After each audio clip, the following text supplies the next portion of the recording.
Lorsqu'elle la retrouve, Charlie est heureuse de la revoir. Yemi lui annonce qu'elle a écrit une chanson pour elle. Charlie lui remet les paroles et Yemi commence à les chanter.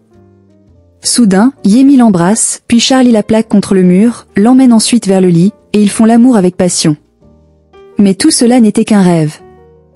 Yemi se réveille brusquement, quitte le lit et va prendre l'air pour se calmer. Elle commence à repenser à Charlie, à l'époque où ils étaient jeunes. De son côté, l'ami de Charlie est surpris en réalisant que Charlie pense encore à Yemi. Charlie répond qu'elle le mérite. Elle affirme que Yemi est une bonne personne et qu'il continue à s'inquiéter pour elle, même si Yemi la déteste. Il confie que la perdre lui a causé beaucoup de douleur. Pendant ce temps, un homme appelle Manine pour lui parler de la ferme La Flore. Il lui décrit la propriété, les voitures, les chauffeurs, les cueilleurs, les lignes, l'espace. Il explique que c'est un lieu idéal pour blanchir de l'argent. Il précise que la maison est parfaite pour leurs activités, mais que tout est enregistré au nom d'Albero. Manine lui répond, il devine que l'homme veut lui demander quelque chose. L'homme lui dit qu'il ne croyait pas aux morts vivants mais qu'il est choqué de le voir vivant. Manine raconte qu'il a vécu l'enfer à cause de Yemi, qui a tout tenté pour le détruire, sans y parvenir. Il explique qu'il était sur le point de mourir et qu'il a vu à ce moment-là ce qui l'a frustré, car il ne pouvait pas bouger pour l'atteindre. L'homme dit ne pas comprendre ce qui s'est passé. Manine explique que tout le monde le croyait mort. Il se rappelle à l'heure du jour où Clarkson est venu à l'hôpital. Clarkson lui avait dit qu'il était l'agent à qui il devait s'assurer au médecin, mais qu'il était encore en danger. Il lui avait proposé un marché, le sauver s'il révélait tout, les noms de ses complices, ses trajets, ses comptes. En échange, il pourrait négocier son avenir. De retour au présent, Manine raconte qu'il a été forcé d'accepter. Ceux qu'il avait tirés dessus sont les mêmes qu'ils ont sortis de cette chambre. Il a été enfermé dans une prison aux États-Unis, isolé, utilisé pour fournir des informations pendant des années. L'homme en conclut que c'est l'autorité ont arrêté tant de gens dans les quartiers. Manine les prévient. Si quelqu'un apprend qu'il est vivant, ils mourront. L'un de ces hommes lui confirme avoir trouvé ce qu'il avait demandé. Il l'emmène vers un autre groupe d'hommes qui reconnaissent Manine. Manine leur fait un discours clair. Il est revenu à la vie pour une seule raison, se venger de celle qu'il a dénoncée, Yemi. Il promet de l'éliminer dès qu'il en aura l'occasion. Il veut que cela se fasse lentement et méthodiquement, comme elle l'avait fait avec lui, mais en pire. Il assure que cette fois, elle ne s'en sortira pas vivante. Ces hommes lui confirment leur soutien. Le téléphone d'un de ces hommes sonne. Manine sort une arme et le tue sur place. Il demande à un autre de vérifier s'il avait tenté de le dénoncer. L'homme confirme que non, c'était juste une notification pour une facture. Manine demande si Allergia leur avait bien interdit les téléphones. L'homme lui répond que oui, et que cela ne se reproduira pas. Manine ordonne qu'on enterre le cadavre et qu'aucun autre ne soit amené aujourd'hui. Il leur donne rendez-vous pour le lendemain, pour commencer ce qu'il appelle le massacre. Plus tard, une femme montre à Manine les installations de production. Plusieurs servent une production à plein régime. Elle affirme qu'ils sont très prudents, mais que rien ne semble suspect. Manine félicite Allergia pour cette couverture, mais la femme revendique l'idée comme étant la sienne. Elle affirme être le cerveau de l'opération. Manine explique qu'il devra rester ici un bon moment. Il ne peut pas s'approcher des quartiers, car il a dénoncé beaucoup de gens. S'ils apprennent qu'il est vivant, ils le tueront. Il demande si son neveu est sorti de prison. L'avocate répond que ce ne sera pas facile, mais qu'une procédure régulière est en cours. Le juge de la cour pénale examine l'affaire. Elle ajoute que Charlie doit sortir au plus vite. Yemi se rend chez la psychologue. Dès son arrivée, elle lance qu'elle a perdu la tête et demande qu'on l'enferme immédiatement. La psychologue lui demande ce qui la perturbe à ce point. Est-ce le fait de rêver de Charlie ou celui d'avoir fait l'amour avec lui dans son rêve? Yemi répond que tout cela n'a aucun sens à ses yeux. Elle ne comprend pas comment elle a pu imaginer une chose pareille. Elle affirme ne plus penser à cet homme depuis des années. Elle précise qu'elle a repris sa vie en main depuis longtemps.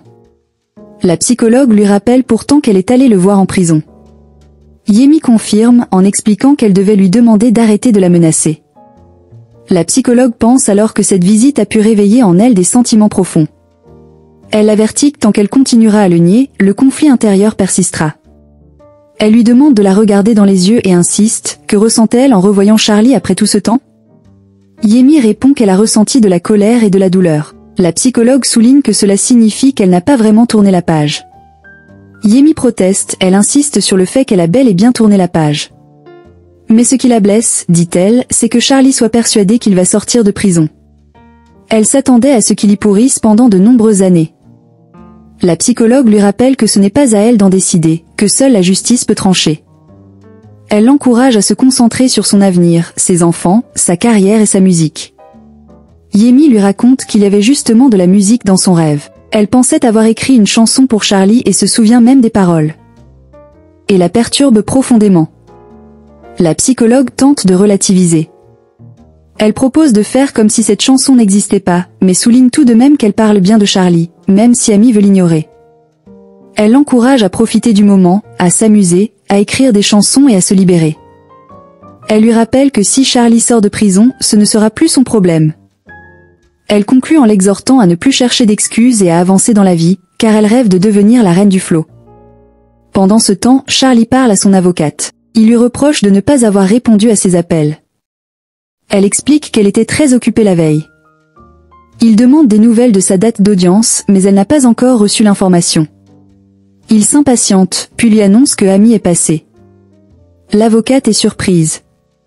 L'avocate demande si Amy pense que c'est Charlie qui la harcèle. Charlie répond que oui, c'est évident.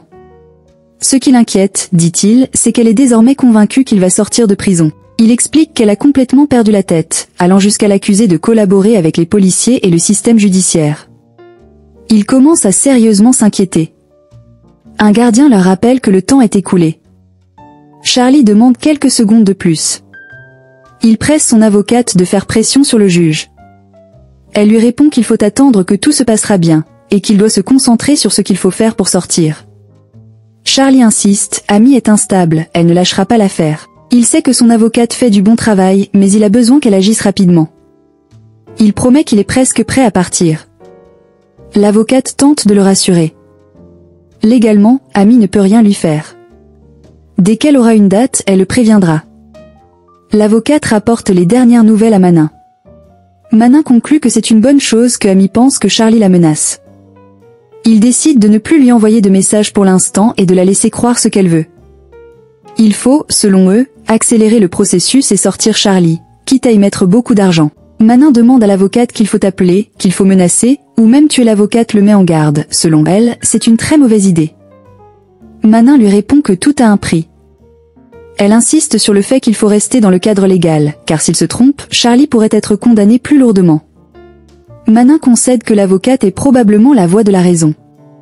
Il invite à faire les choses à sa façon, mais lui rappelle qu'elle devra en assumer les conséquences si cela tourne mal. Amy dit à Juan David qu'il doit faire quelque chose pour empêcher la libération conditionnelle de Charlie.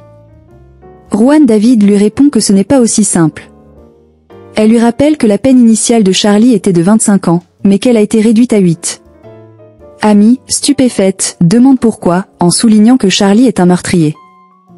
Juan David lui explique que Charlie et son avocate ont gagné l'appel sur la condamnation pour meurtre. Ils ont réussi à prouver que Marlène faisait du chantage à Charlie et qu'il lui avait tiré dessus en légitime défense. De plus, Marlène avait déjà un casier judiciaire. Amy s'énerve, elle dit à Juan David qu'elle l'avait prévenu. Juan Shaw, présent, précise qu'il reste encore 4 ans. Amy réagit vivement. Elle affirme que Juan Shaw ne comprend pas, mais qu'elle sait comment fonctionne la prison. Elle pense que Charlie n'est plus utile aux autorités, et qu'au contraire, il les gêne. Elle évoque les crimes récents dans le quartier, relayés dans les journaux, et affirme que Charlie est forcément lié. Elle explique que Charlie l'a menacé et se demande pourquoi il ne pourrait pas utiliser cela pour prouver qu'il est toujours dangereux. Elle veut parler au juge. Juan David lui dit que c'est impossible. Amy réplique qu'aux États-Unis, en tant que victime, elle a le droit de témoigner. Juan David lui rappelle que ce n'est pas le cas ici. Amy s'en moque, elle veut témoigner, affirmer que Charlie n'a pas changé, qu'il la harcèle encore. Elle est convaincue que sa transformation est fausse. Elle dit que Charlie ne peut pas tromper tout le monde, ni le système, et qu'elle ne peut pas rester les bras croisés. Si Charlie sort de prison, sa vie redeviendra un enfer. Elle affirme qu'il ne s'arrêtera pas tant qu'il ne l'aura pas détruite pour ce qu'elle lui a fait. Pendant ce temps, l'ami de Charlie lui dit que Amy est folle, et demande pourquoi elle croit qu'il la menace. Charlie répond qu'il comprend Amy. Il explique qu'elle ne lui fait pas confiance, qu'elle ne croit pas en lui. accepte cela, mais ce qui l'énerve, c'est qu'elle tente maintenant d'empêcher sa libération. Il dit qu'il en a marre, qu'il a passé 4 années enfermé. Son ami doute que Yemi a un tel pouvoir. Charlie le contredit. Il dit qu'elle est obsédée par tout, qu'elle observe tout ce qui l'inquiète. Plus tard, Yemi est en voiture avec Joao Cho. Elle fredonne une chanson. Il lui demande ce que c'est. Yemi répond que c'est juste une bêtise, une chanson stupide coincée dans sa tête. Joao Cho insiste, demande où elle l'a entendue. Elle lui dit qu'elle s'est réveillée avec cette chanson dans la tête. Joao Cho trouve la chanson superbe.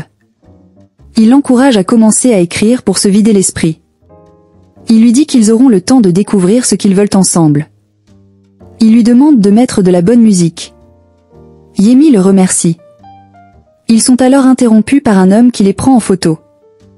Yemi descend rapidement de la voiture, court vers lui et l'interpelle. Elle lui crie de s'arrêter, lui demande qui l'a envoyé et pourquoi il la prend en photo. Elle exige de savoir son identité. L'homme répond qu'il travaille pour des célébrités.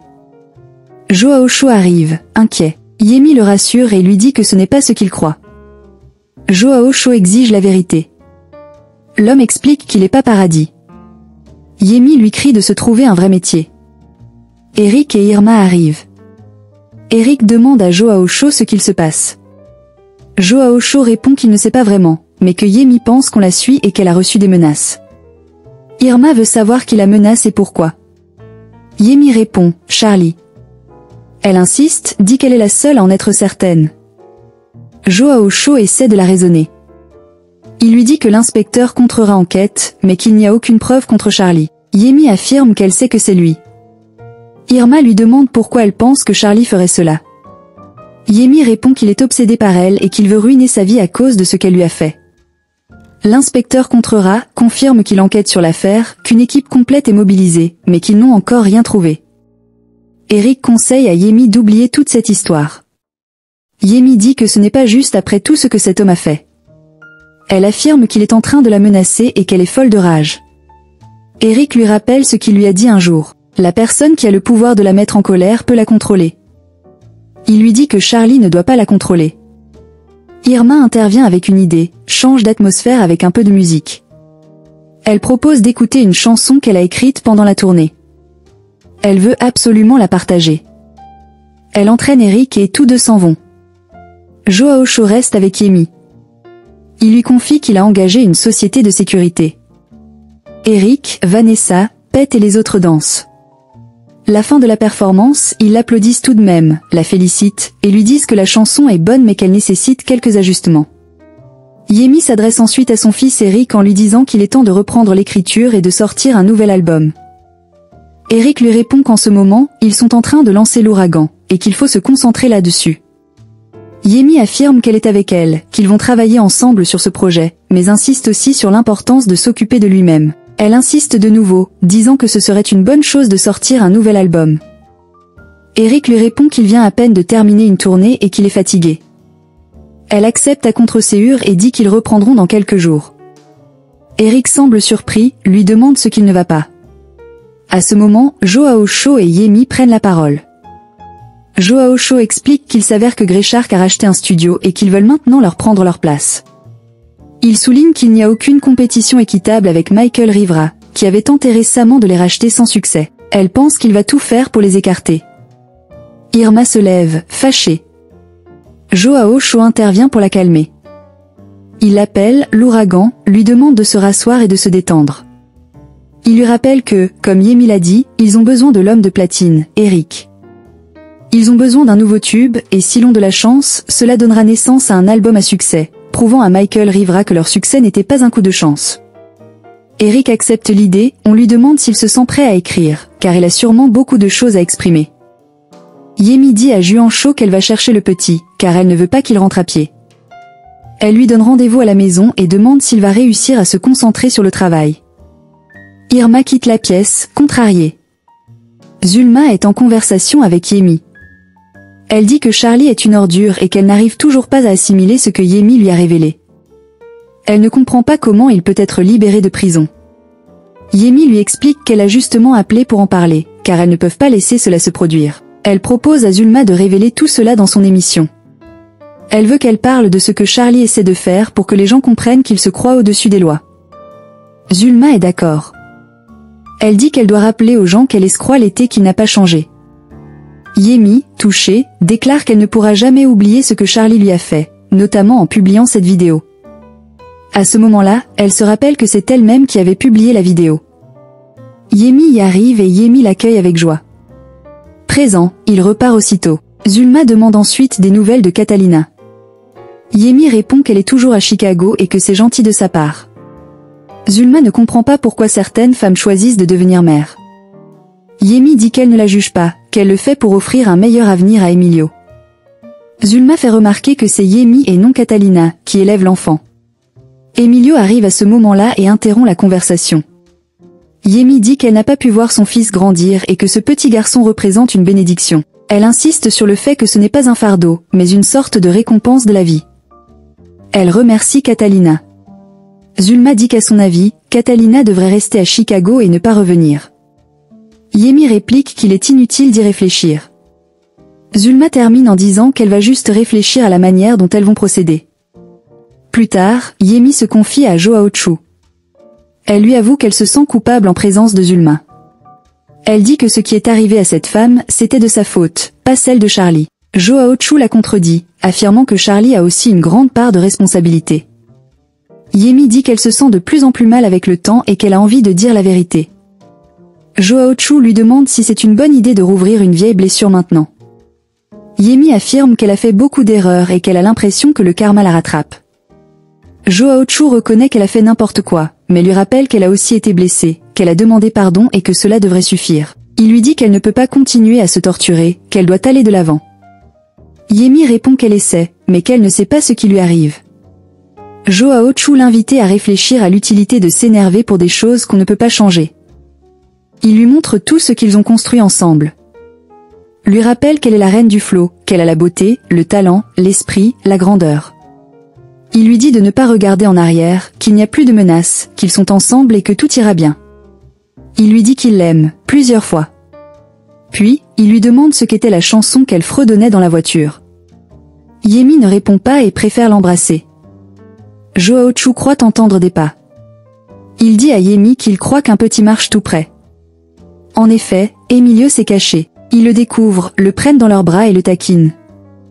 Manin poursuivait ses activités liées à la drogue et à l'argent sale. Il disait vouloir affaiblir les hommes de Don Edgar. Il affirmait qu'il y avait toujours du monde autour de ce dernier, mais qu'il reprendrait bientôt le contrôle des quartiers populaires. Ensuite, il confiait une mission à une jeune femme. Il lui ordonnait de surveiller sa femme de près. Et de ne surtout pas la quitter des yeux. Elle, surprise, lui demandait s'il parlait bien de sa femme, pensant que c'était du passé. Il lui répondait que toute femme qui avait été avec lui appartenait pour toujours. Il voulait connaître ses habitudes, ses fréquentations, et si elle voyait un autre homme, il faudrait éliminer cet homme. La femme lui disait que c'était bien compris. Pendant ce temps, José, le père d'Irma et Ligia, discutaient avec elle du restaurant. La femme chargée par Manin de surveiller Ligia arrivait discrètement sur les lieux. José se réjouissait que, malgré la libération de plusieurs criminels, le restaurant et le quartier soient paisibles. Il disait que c'était le début d'une nouvelle vie. Il évoquait la nécessité de trouver un travail avant d'annoncer leur mariage aux enfants. Ligia lui proposait alors de travailler avec elle au restaurant, peut-être en lançant un service de livreté. Merci d'avoir regardé La Reine du Flow sur Éco-Série. On espère que vous avez aimé chaque instant rempli d'émotions et de surprises. N'oubliez pas de vous abonner et d'activer la cloche pour ne rien manquer. À très bientôt pour la suite.